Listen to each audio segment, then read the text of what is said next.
মানুষকে আবেগ দেখা কি না? মানুষ আপনার চোখের পানির মর্ম বুঝবে? মানুষ কি মানুষের চোখের পানির মর্ম বুঝে? আপনার পিতা যদি মারা যায়, আমার কাছে এসে দোয়া চান কান্নাকাটি করে, আমি দোয়া করতে পারবো, কিন্তু আমি কিন্তু আপনার ফিলিংসটা বুঝতে পারবো না। কিসের এত হতাশা ভাই? কি হয়েছে? আপনার গার্লফ্রেন্ড আপনাকে ছেড়ে চলে গেছে? তা গেছে না, হয়তো কি হয়েছে ভাই? কি হয়েছে? গার্লফ্রেন্ড ছেড়ে চলে গেছে তো কি হয়েছে? আল্লাহ পাকের জমিনে কি মেয়ের অভাব নাকি? 40 জন নারীর দায়িত্ব একটা ছেলেকে নিতে হবে সে জামানায়, মানে মা, বোন, ফুপু, খালা, স্ত্রী, এই সব মিলে 40 জন কাঁধে উঠে যাব। এখন ঘরে ঘরে মেয়েদের সংখ্যা বাড়ছে না? নবীজি বলেছে শেষ জামানায় মেয়েদের সংখ্যা বাড়বে, ছেলেদের সংখ্যা কমবে। কমছে কিনা ছেলেদের সংখ্যা? এখন হয়তো এভারেজ 100, 104, পরে দেখবেন আরো বেড়ে গেছে। শুধু আমেরিকার হিস্ট্রি ঘেটে দেখেন, ওখানে ছেলে মেয়ের অনুপাতটা কেমন। কমছে সব জায়গাতে, আরো সামনে কমবে। তো একজন গার্লফ্রেন্ড আপনাকে ছেলে চলে গেছে, ব্যাস জীবনটা উৎসর্গ করে দিতে হবে তার জন্য? এখন কি ফেন্সিডিল, গাঁজা, ইয়াবা এগুলো সেবন করতে হবে? আপনাকে কে সৃষ্টি করেছেন ভাই? কি উদ্দেশ্যে? প্রথমে কি একটা বলেছে, কি উদ্দেশ্যে? আমাকে আল্লাহ পাঠিয়েছেন দুনিয়াতে নামাজ পড়তে, রোজা রাখতে, দিনের প্রচার করতে, দিনের জ্ঞান অর্জন করতে, এই তো। তা আমি একজন মেয়ের জন্য জীবন নষ্ট করে দেবো কেন? আমি তাহলে আল্লাহর কাছে কি মুখ দেখাবো, আর নবীর কাছে কি মুখ দেখাবো? ওখানে গিয়ে বলবো আল্লাহ আমি আমার অমুক প্রেমিকার জন্য আশেক হয়ে একদম জীবন দিয়ে দিয়েছি, আত্মহত্যা করেছি? গেছে ভাই, যাইতে দেন। যে ব্যক্তি আপনার অবস্থানকে মূল্যায়ন করে নাই, সে আপনার যোগ্য ছিল না। এখন আপনি কি করবেন? নিজের অবস্থান উন্নত করেন, আপনার পিছনে লাইন ধরে ঘুরবে চল। এটাই বাস্তবতা। দুনিয়া খুব খারাপ জিনিস। মানুষ মানুষের অবস্থানকে মূল্যায়ন করে, মানুষ মানুষের অবস্থানকে মূল্যায়ন করে, কিন্তু আল্লাহ রাব্বুল আলামিন আপনাকে সর্বাবস্থায় ভালোবাসেন। আলহামদুলিল্লাহ। হতাশা মাদক দিয়ে দূর হয় না। হতাশা দূর হবে, বলে দিব, 3টা জিনিস, মাত্র 3টা। কয়টা ভাই? 1, 5 ওয়াক্ত নামাজ। 1 কি? নামাজে আপনি অজু করে সিজদা দেন, ইনশাল্লাহ আপনার মনে প্রশান্তি না আসলে আমাকে এসে বলেন যে আসে নাই। চোখের পানি, মনের আবেগ যা আছে আপনার ভিতরে, কষ্ট, দুঃখ, যন্ত্রণা, সব আল্লাহকে ঢেলে দিবেন ইনশাল্লাহ। নিজের আবেগ ধরে রাখবেন এখানে, আপনি আল্লাহর জন্য ঢেলে দিবেন। এই যুবককে আল্লাহ পাক আরশের ছায়া দিবেন, যে একটা মেয়েকে পেয়েও আল্লাহর ভয় তাকে ভোগ করে নাই। আল্লাহ পাক এরকম যুবক ঘরে ঘরে তৈরি করুন। তাহলে কি করবেন ভাই? হালাল উপার্জনের ব্যবস্থা করবেন, ব্যাস সরাসরি বিয়ে করে ফেলবেন। পরিবারকে বোঝানোর চেষ্টা করবেন, না বুঝলে আন্দোলন শুরু করবেন যে আমি জেনা করতে চাই না, আমি বিয়ে করতে চাই, বিয়ে আমার দেওয়ানি লাগবো, মানে এরকম। ব্যাস, তারপর দেখবেন বাপ মা কেমন করে বিয়ে না দেয়। আল্লাহ সাহায্য করবে ইনশাআল্লাহ। আল্লাহ আমাদের যুবক ভাইদেরকে চরিত্র হেফাজত করার স্বার্থে বিয়েকে সহজ করে দিন। আমি আবার কাউরে নিয়ে পালায় যায় না, ওই কাজ করতে যায় না কিন্তু আবার, ঠিক আছে? কারণ এভাবে কোর্টে গিয়েও যদি একটা মেয়ে বিয়ে করে, এই বিয়ের জায়েজ না জায়েজ নিয়ে অনেক কথা আছে। অতএব এইসব ঝুঁকির মধ্যে যাবেন না, বা পাশে বোঝানোর চেষ্টা করবেন। আর এক শ্রেণীর ব্যক্তি আছে যাদেরকে আল্লাহ পাক আরশের ছায়া দিবেন। তারা কারা? যারা গোপনে আল্লাহকে স্মরণ করে কাঁদতে পারে, বলে সুবহানাল্লাহ। এখন এই দুটো হাদিসের মধ্যে যুবকদের অবস্থান কি পেয়েছেন? আচ্ছা, আরেকটা শোনাই এবার। নবী সাল্লাল্লাহু আলাইহি ওয়াসাল্লাম বলেছেন 5টা জিনিস আসার আগেই 5টা বিষয়কে মূল্যায়ন কর। 1, তোমার বার্ধক্য আসার আগেই তোমার যৌবনকে মূল্যায়ন করো। যৌবনের গুরুত্ব পেলেন তো এবার? তোমার মৌত আসার আগেই তোমার জীবনকে মূল্যায়ন করো। অসচ্ছলতা আসার আগেই সচ্ছলতাকে মূল্যায়ন করো। অসুস্থতা আসার আগেই সুস্থতাকে মূল্যায়ন করো। এবং এই যে কথাটা বললাম যে তোমার বার্ধক্য আসার আগেই যৌবনকালটাকে মূল্যায়ন করো। এই হাদিসগুলোর মধ্যে আমরা সংক্ষিপ্ত পরিসরে যৌবনকালের গুরুত্ব পাচ্ছি কিনা ভাই? এখন এই যৌবনকালটা আমাদের কাটানো উচিত আল্লাহ পাকের ইবাদতের মধ্য দিয়ে। এই যৌবনকালটা আমাদের কাটানো উচিত কয়েকটা বিষয়ের মধ্য দিয়ে। তার মধ্যে আমি 10টা পয়েন্ট আপনাকে বলবো। কয়টা ভাই?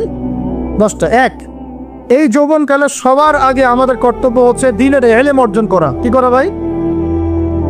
দ্বীনের ইলম অর্জন বলতে আমি কি বোঝাচ্ছি? দ্বীনি ইলম অর্জন বলতে আপনাকে আমি বোঝাচ্ছি যে কমপক্ষে কোরআনটুকু তেলাওয়াত করতে শিখুন, হাদিসগুলো পড়তে শিখুন, ইসলামী বইপত্র পড়াশোনা করুন, পাশাপাশি জেনারেল সাবজেক্টগুলো পড়াশোনা করুন। এদিকে আপনি এগিয়ে যান, এদিকেও এগিয়ে যান, দুই দিকে আগাতে থাকেন। এর পাশাপাশি বরেণ্য ওলামায়ে কেরামদের সোহবতে থাকার চেষ্টা করেন। যারা রিনাউন্ড এবং বরেণ্য ওলামায়ে কেরাম, তাদের সোহবতে থাকার চেষ্টা করেন। ইলম অর্জনের অনেক ধাপ আছে। শুরু করেন কোরআন তেলাওয়াত দিয়ে, তারপরে আস্তে আস্তে হাদিসে যান, কোরআনের তাফসিরে যান, ইতিহাস পড়েন, ইসলামের ইতিহাস পড়েন, ইসলামিক অর্থনীতি পড়েন, রাসূলের জীবনী সিরাত পড়ে দেখেন, ইসলামিক ফিকহের বইগুলো পড়ে দেখেন। আস্তে আস্তে গ্র্যাজুয়ালি আপনি সামনে যাবেন। এই সিলেবাসটা আপনি কোত্থেকে পাবেন?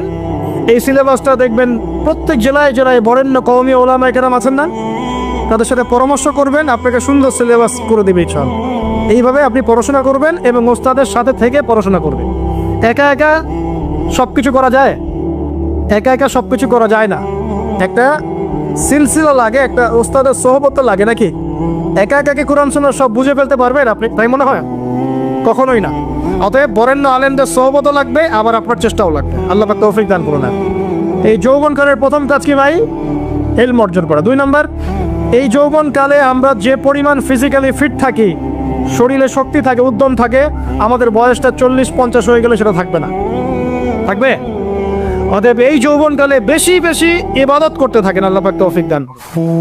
এই যৌবনকালে 5 ওয়াক্ত নামাজ তো পড়বেনই, এর পাশাপাশি নফল নামাজগুলো পড়ার চেষ্টা করবেন। এর পাশাপাশি আপনি চেষ্টা করবেন তাহাজ্জুদের ওয়াক্তে একটু নামাজ পড়ার জন্য, কমপক্ষে 2 রাকাত, কমপক্ষে 2 রাকাত, অ্যাটলিস্ট 2 রাকাত নামাজ তাহাজ্জুদের সময় পড়ার চেষ্টা করি। আল্লাহ আমাকে তৌফিক দেখ, আপনাদের সবাইকে তৌফিক দান করুন। ওই সময় আপনি যে দোয়াই করবেন আল্লাহর কাছে কবুল হবে ইনশাআল্লাহ। যে দোয়াই করবেন আল্লাহ কবুল করবেন ইনশাআল্লাহ। যদি আপনার রিজিকটা কি হয়? হালাল হয়। হারাম রিজিক দিয়ে ইবাদত কবুল হয়? হারাম রিজিকের দোয়া কবুল হয়? কবুল হয় না। 3 নাম্বার, এই যৌবনকালে আমরা রাসূলের সুন্নতের উপর বেশি আমল করবো ইনশাআল্লাহ। বলা যাবে ইনশাআল্লাহ? তবে নিয়াত করতে পারি যে ইনশাআল্লাহ চেহারাগুলো পরিবর্তন হবে। চেহারা পরিবর্তন মানে কি? হ্যাঁ, রাখা যাবে না? এখনো গজায় নাই। প্রত্যেক সপ্তাহে আপনাকে নবীর সুন্নতের উপর এরকম করে কুরবানি এবং জবাই করতে কে বলেছে? নবী সাল্লাল্লাহু আলাইহি ওয়াসাল্লামের সুন্নতকে জবাই করাটা কি ভালো কাজ? হ্যাঁ বলেন তো। আমরা তো এমন অনেক নাপিত ভাইদেরকে চিনি যারা এই ধরনের বক্তব্যগুলো শুনে আলহামদুলিল্লাহ জীবন পরিবর্তন করেছেন। তার দোকানে লিখে দিয়েছেন এখানে চুল কাটা হয়, দাড়ি শেভ করা হয় না। খুশি হন নাই? মুসলিমদের কথা বলছি, অমুসলিমদের কি নিয়ে আমাদের চিন্তা নাই তো? চিন্তা আছে। একটা কথা মনে রাখবেন, একটু কথাটা মনের কান দিয়ে শোনেন। দাড়ি হচ্ছে একমাত্র ভিজিবল সুন্নত। দাড়ি হচ্ছে একমাত্র ভিজিবল সুন্নত। ভিজিবল মানে কি? যা দেখা যায়। দাড়ি একমাত্র ভিজিবল সুন্নত, দৃশ্যমান সুন্নত, যেটা নিয়ে আপনি আমি কবরে যাবো যাক। আর কোনো সাইন দেখে বোঝার বুদ্ধি নাই এই ব্যক্তি কত বড় মুসলিম, কত বড় সুন্নতের পাবন ছিল। খালি কপালের সেজদার দাগ আর চেহারার দাড়ি বাকি থাকবে। কথা বুঝতে পারছেন ভাই? নিয়াত করা যায় একটু দাড়ি ছেড়ে দিব, নাকি দাড়ি রাখলে চাকরি পাবেন না? দাড়ি রাখলে মেয়ে দিবে না নাকি? তো যে মেয়ে দাড়ি রাখলে বিয়ে করতে চায় না তাকে বিয়ে করারও দরকার নাই। আর দাড়ি রাখলে যে চাকরি আপনাকে ছাড়তে হয় ওই চাকরিও করার দরকার নেই। চাকরির মধ্যে সব রিজিক আপনার মনে হয়? রিজিকের সবচেয়ে বড় অংশ আছে কিসের মধ্যে? বিজনেসের মধ্যে। যারা বিজনেস করে তাদের আন্ডারেই লক্ষ লক্ষ মানুষ চাকরি করে। বাংলাদেশে যে ইকোনমিক সিস্টেম, এই ইকোনমিক সিস্টেমের মূলে কারা জানেন? ব্যবসায়ীরা। কারা? বড় বড় ব্যবসায়ীরা। এমন অনেক ব্যবসায়ী আছেন যাদের একজনের জাকাতের টাকা দিয়ে একটা গ্রামের মানুষকে খাওয়ানো যায়। বিশ্বাস করছেন না? ইকোনমিক তো আমার সাবজেক্ট, আমরা পড়েছি এগুলা, পড়াশোনা করেন দেখেন। বিজনেস, এরপরে আছে ক্রিয়েটিভ কোনো প্রজেক্ট, এমন কোনো প্রজেক্ট যেটা এখন পর্যন্ত কেউ লঞ্চ করে নাই। এখন অনলাইনে অনেকে আয় করেন না, আজকে থেকে 20 বছর আগে মানুষ এটা করেছিল। এখন অনেক মানুষ বাহির থেকে পড়াশোনা করে দেশে এসে এই যে ডেইরি প্রজেক্ট করছে, পোলট্রি করছে, নতুন নতুন অনেক প্রজেক্ট করছে না? কৃষিভিত্তিক অনেক কাজ করছে। তারা কি সচ্ছল না? আমি একজন ভাইয়ের কথা জানি যিনি আলহামদুলিল্লাহ আল্লাহর এই অদম বান্দার ওয়াজ শুনে সুদের চাকরি ছেড়ে দিয়েছিলেন। চাকরি ছেড়ে দিয়ে তিনি চায়ের বিজনেস শুরু করেন, চায়ের বিজনেস। তো ইদানিং জানলাম তিনি এখন মানুষকে টাকা ধার দেন। মাশাআল্লাহ, তিনি এখন মানুষকে টাকা ধার দেন চায়ের ব্যবসা করেই, আর আমাকে তো এখনো মানুষের কাছে হাত পাততে হচ্ছে। কথা বুঝতে পারেন নাই? আল্লাহ পাক তাকে সুদ ছেড়ে দেওয়ার জন্য সচ্ছল করে দিয়েছেন, এই ওসিলা দিয়েই তিনি সচ্ছল হয়েছেন আলহামদুলিল্লাহ। রিজিক কার হাতে? এটা বিশ্বাস করেন, রিজিক আল্লাহর হাতেই। আল্লাহ পাক চাইলে আপনাকে বেহিসাব রিজিক দিবেন ইনশাআল্লাহ। অতএব সুন্নতকে বিসর্জন দিয়ে নয়, সুন্নতে থাকেন, আল্লাহ পথ খুলে দিবেন ইনশাআল্লাহ। আল্লাহ পাক তৌফিক দান করুন। যুবক ভাইটাকে বলছিলাম, তাহলে প্রথম কাজ আমাদের ইলম অর্জন করা, তারপরে কি ভাই? নামাজের পাবন্দ হওয়া, আর নামাজ ফরজের পাশাপাশি নফলগুলো চর্চা করা। 3 নম্বর বলেছি রাসূলের সুন্নতের উপর একদম ইস্তেকামা, দৃঢ়ভাবে আমল করা। আর সুন্নত শিখতে হলেই তো 3 দিনের জন্য বেরিয়ে যান, 7 দিনের জন্য, 40 দিনের জন্য বেরিয়ে যান। সুন্নত শিখিয়ে আপনাকে বাসায় পাঠাই দেবে, ইচ্ছা পড়াবে না? অনেক মানুষ মনে করে যে তাদের ওখানে গেলে আমার আকীদা নষ্ট হয়ে যাবে, হ্যাঁ তাই না? তারা বিভ্রান্ত, হ্যাঁ নাউজুবিল্লাহ। স্বপ্নে পাওয়া ধর্ম, অনেকে টিটকারি মারে, স্বপ্নে পাওয়া ধর্ম। এইসব ব্যঙ্গের ছাতার মতো আদর্শের দিকে মুখ ফিরাবেন না।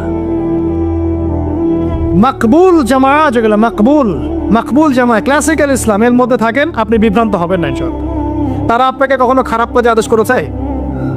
কত চোর ডাকাত মদখোর মানুষ সেখানে গিয়ে 5 ওয়াক্ত নামাজি হয়ে গেছে, সুদের ব্যবসা ছেড়ে দিয়েছে, মাদক ছেড়ে দিয়েছে, আল্লাহর ওলি হয়ে গেছে আলহামদুলিল্লাহ। তো আপনাকে তারা সুন্নত শিখিয়ে বাসায় পাঠিয়ে দিবে। এছাড়া আপনি অন্যভাবে শিখতে চাইলে শিখবেন, সমস্যা কি? যদি মাদ্রাসায় পড়ার তৌফিক থাকে তাহলে পড়বেন।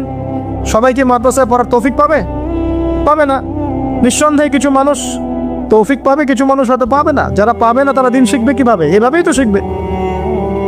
সুন্নতের উপর আমল করতে হবে, এটা সবচেয়ে বড় কথা। আল্লাহ পাক আমাদের সবাইকে সুন্নাহর উপর আমল করে তৌফিক দান করে নেন। 4 নম্বর ভাই, যৌবনকালে আমরা আমাদের সময়গুলোকে মূল্যায়ন করবো ইনশাল্লাহ। কথা বুঝতে পারছি ভাই? সময় মূল্যায়ন কেমন? আপনার দিন রাতের একটা রুটিন থাকবে, এলোমেলো লাইফ লিড করবেন না। এই যে আমরা, আল্লাহ মাফ করুক, আমরা এখন 3টায় 2টায় 4টায় ঘুমাই, 12টা 1টা 2টায় উঠি, নাউজুবিল্লাহ। এতে করে কি আমাদের রুটিন লাইফটা ঠিক আছে? আমাদের খাওয়ার ঠিক নাই, আমাদের ঘুমের ঠিক নাই, আমাদের মানে খাবারের যে অভ্যাস, খাদ্যাভ্যাসে ঠিক নাই। আমরা একটু খেলাধুলা আগে করতাম, সেটাও এখন করি না। সারাদিন ফোন নিয়ে বসে থাকি, আর এই যে ইউটিউব ফেসবুকে বসে থাকি। গোল হয়ে বসে লুডো খেলে। গোল হয়ে কি করে? লুডো খেলে, অনলাইনে গেমস খেলে, অনলাইনে পাবজি খেলে, ফ্রি ফায়ার খেলে। আগে তো তাও ছেলে পেলে একটু ফুটবল খেলতো, ক্রিকেট খেলতো, আমরাও তো খেলেছি ওই সময়। তাও আলহামদুলিল্লাহ আমাদের ফিজিক্যাল ফিটনেস অনেক ভালো ছিল। এখন ওগুলো বাদ দিয়ে যে মানুষ পর্নোগ্রাফি দেখছে, লুডো খেলছে, পাবজি খেলছে, ফ্রি ফায়ার খেলছে, সারাদিন অনলাইনে বসে অথর্বর মতো বসে আছে, এটা কি ভালো হচ্ছে? এজন্য অ্যাটলিস্ট ফজরের নামাজ পড়ে, জিকির আজগার করে, পড়াশোনা করে, আধা ঘন্টা 1 ঘন্টা একটু খেলাধুলা করলে কি সমস্যা? একটু ফুটবল খেলেন, দৌড়াদৌড়ি করেন, জগিং করেন, একটু ব্যায়াম করেন। আল্লাহ পাক আপনাদের যৌবনে বরকত দান করুন। হ্যাঁ, আমি এই কাজগুলো করতে হবে কিনা? ভালো না খারাপ? করেন। আর নিয়মতান্ত্রিক লাইফ লিড করবো আমরা। নিয়মতান্ত্রিক, আমার জীবনে একটা রুটিন থাকবে, এই রুটিনের বাইরে যাব না। পড়াশোনার রুটিন থাকবে, খেলার বা এক্সারসাইজ রুটিন থাকবে, খাওয়া দাওয়ার রুটিন থাকবে, দাওয়ার রুটিন থাকবে, আমি আলেম ওলামাদের কাছে যাবো, এই রুটিন থাকবে। একটা রুটিন লাইফ লিড করবেন, এলোমেলো জীবন যাপন করবেন না। আল্লাহ পাক আমাকে তৌফিক দান করুন, আপনাদের সবাইকে তৌফিক দান করুন। কয়টা বলেছি ভাই? বলেন। 6 নাম্বার, যৌবনকালে সবচেয়ে বেশি বেঁচে থাকবো নারীর ফিতনা থেকে। কি থেকে ভাই? যৌবনকালে সবচেয়ে বেশি বেঁচে থাকবো কি থেকে? একটা হাদিস বলি, নবী সাল্লাল্লাহু আলাইহি ওয়াসাল্লাম বলেছেন, মা তারাকতু বা'দি ফিতনাতা আদাররা আলা রিজালি মিনান নিসা। আমি আমার পরে, নবীজি বলছেন, আমি আমার পরে পুরুষদের জন্য নারীদের চেয়ে ভয়ঙ্কর কোনো ফিতনা রেখে যাই নাই। কেমন ফিতনা? আপনি একটু অনেস্টলি বলেন তো দেখি, যে আমরা যারা পর্নোগ্রাফিতে টুকটাক আসক্ত, বা এ ধরনের অনলাইনে বা অফলাইনে এই ধরনের হারাম সম্পর্কের সাথে আছি, মন থেকে কি আপনি ফিল করেন যে আল্লাহ আপনার সাথে আছেন? বলেন তো দেখি, অনেস্টলি বলেন। আপনি যখন নামাজ পড়ে বাসায় ফিরে যান, ফিরে যেতে যেতে যদি আপনার চোখে খারাপ কিছু পড়ে, আপনার মনের নূরটা নষ্ট হয়, আপনি বুঝতে পারেন না? বুঝতে পারেন না? যখন আপনি এরকম হারাম কোনো সম্পর্কে আছেন, নাউজুবিল্লাহ, আপনার মনটা যে শক্ত হয়ে গেছে, আপনি বুঝতে পারেন না? আল্লাহর ওয়াস্তে নারী জাতির ফিতনা থেকে সর্বোচ্চ দূরত্ব অবলম্বন করবেন। আল্লাহ পাক তৌফিক দান করুন। কি করব তাহলে আমরা? ওই যে বলেছি হালাল সম্পর্ক করতে পারলে হালাল, যদি করতে না পারি সবর করবেন। কি করবেন? সবর করবেন, ভালো কাজে ব্যস্ত থাকবেন, বেশি বেশি রোজা রাখবেন। কি করবেন? বেশি বেশি রোজা রাখবেন। সোমবারে রোজা রাখবেন, বৃহস্পতিবারে রোজা রাখবেন। এভাবে আপনি আপনার জীবনটা গুছিয়ে নেন, আল্লাহ পাক প্রবৃত্তিকে নিয়ন্ত্রণ করার ক্ষমতা দিবেন ইনশাআল্লাহ। এরপরেও যদি ভুল হয়ে যায়, হতে পারে এই যুগটা ফিতনার যুগ, চরম ফিতনার যুগ। যদি কোনো ভুল হয়ে যায়, খবরদার আপনি হতাশ হবেন না। ভুল হয়ে গেলে কখনো হতাশ হবেন না। হতাশা শয়তানের পক্ষ থেকে আসে। কখনো হতাশ হবেন না। দেন অজু করে জায়নামাজে দাঁড়িয়ে 2 রাকাত নামাজ পড়ে আল্লাহকে বলবেন, আল্লাহ আমার ভুল হয়ে গেছে, আমাকে মাফ করে দাও। করা যাবে ইনশাল্লাহ। জীবনে কখনো হতাশ হবেন না। জীবনে যাই হয়ে যাক না কেন, কখনো হতাশ হবেন না। মনে রাখবেন আল্লাহ আপনার রব, আল্লাহ আপনার সাথে আছেন ইনশাল্লাহ। অতএব নারীর ফিতনা থেকে নিজেকে বাঁচিয়ে রাখার চেষ্টা করুন। আল্লাহ পাক তৌফিক এনায়েত করুন। 7 নম্বরটা হচ্ছে এই সমাজ আপনাকে যেভাবে শেখায়, কিভাবে শেখায়? এই যে স্কুল, কলেজ, ইউনিভার্সিটি, চাকরি, বিয়ে, সন্তান প্রতিপালন, আর তারপর ইন্না লিল্লাহি ওয়া ইন্না ইলাইহি রাজিউন, এই তো শেখায় নাকি? সবসময় মনে রাখবেন যে আল্লাহ রাব্বুল আলামিনের পরিকল্পনাই আপনার উপরে সবচেয়ে বেশি অগ্রাধিকার যোগ্য, সমাজের পরিকল্পনা নয়। পরিবার আপনাকে চাপ দিচ্ছে, চাকরি পাস না, পড়াশোনা করিস না, হ্যাঁ পড়াশোনায় কেন তুই 80 নম্বর পাইলি না, কেন চান্স পেলি না, কবে চাকরি পাবি, কবে আমাদেরকে দেখবি, খাওয়াবি, পড়াবি, এই যে চাপগুলো চারপাশ থেকে আসে কিনা? অনেক যুবক দেখা যায় মাদকাসক্ত হয়, অনেকে দেখা যায় আত্মহত্যা করছে ইদানিং, করছে কিনা ভাই? এই শব্দটা থেকে আমি এই পয়েন্টটা আজকে লিখেছিলাম যে ভুলেও আল্লাহর প্রতি বিশ্বাস এবং তাওয়াক্কুল হারাবেন না। সমাজ যেভাবে শেখায়, সমাজ চারপাশে যে চাপ আপনাকে দিচ্ছে, এই চাপে নিজে গা ভাসিয়ে দিবেন না। আপনি আল্লাহর কাছে দোয়া করবেন, আল্লাহর কাছে পথ চেয়ে নেবেন এবং আল্লাহর প্রতি তাওয়াক্কুল ভরসা করবেন। কখনো আত্মহত্যার পথ বেছে নেবেন। কি হয়েছে? 80 নম্বর পান নাই তো কি হয়েছে? আপনি চেষ্টা করেছেন কিন্তু চান্স পান নাই তো কি হয়েছে?